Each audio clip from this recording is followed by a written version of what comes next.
All right, let's talk politics. Election day is 6 weeks from today. Meanwhile, Vice President Harris is reportedly considering making a stop at our southern border during her trip to Arizona this Friday.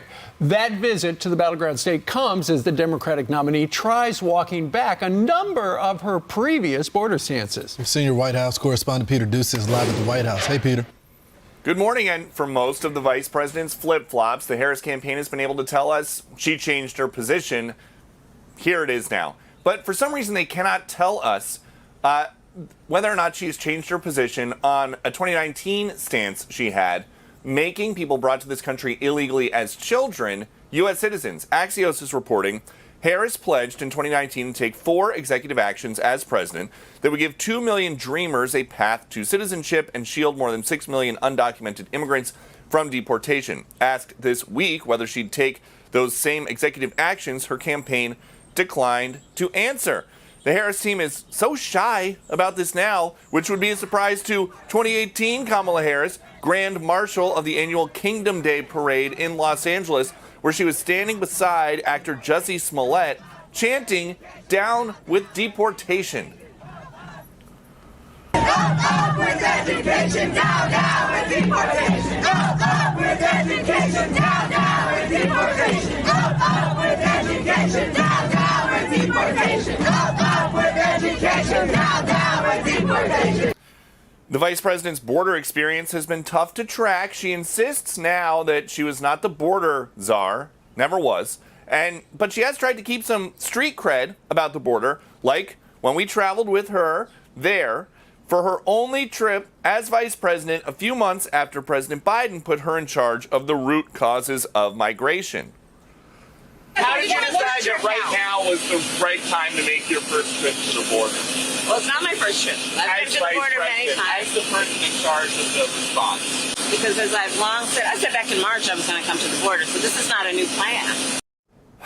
She has not been back since then, but there is a possibility she could visit in Arizona on Friday, according to a report in the New York Times. If she does, that would be an acknowledgement by the Harris campaign that the border is a huge liability for her ahead of the election 6 weeks from today. Back to you. Yeah, Peter, the big thing that she keeps saying when asked is I'm the only one here to prosecute transnational gangs.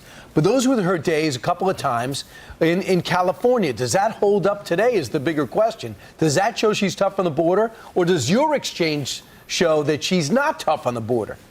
Well, to your point, just look at the arc of her career. She did prosecute transnational gangs, and then she was elected U.S. Senator, and then that video where she is chanting "Down with deportation." So we are supposed to believe that her experience with all these hardcore human smugglers and gang members and traffickers doing business across the border in California led her to want fewer deportations in 2018. And Peter, we have no idea for sure whether or not she's going to go on Friday, but we do know 2 things that she probably will say.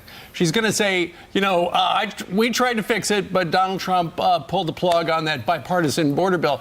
She's also, I bet you $1, she says that border crossings are the lowest right now that they have been since 2020, because apparently, I was reading in the paper today, that is true. Yeah, well, they redefined the way that they count those crossings.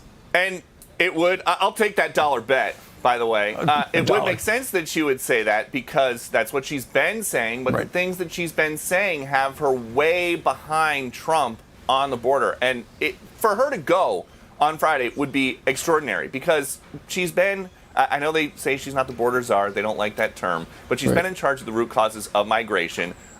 She still felt pressure to go about 3 months after President Biden gave her that gig. Hasn't been back since. And if they thought that everything was great, like you just described, the talking point, Trump killed the bipartisan deal, border crossings are down, they wouldn't go. But they feel like they have to go if that's what happens on Friday. Such a good point. Well, Peter, if you lose that bet, if I lose the bet, I'm taking it out of your allowance, okay? Thanks, Peter. Thank you, Peter. I'm Steve Doocy. I'm Brian Kilmeade. And I'm Ainsley Earhart. And click here to subscribe to the Fox News YouTube page to catch our hottest interviews and most compelling analysis.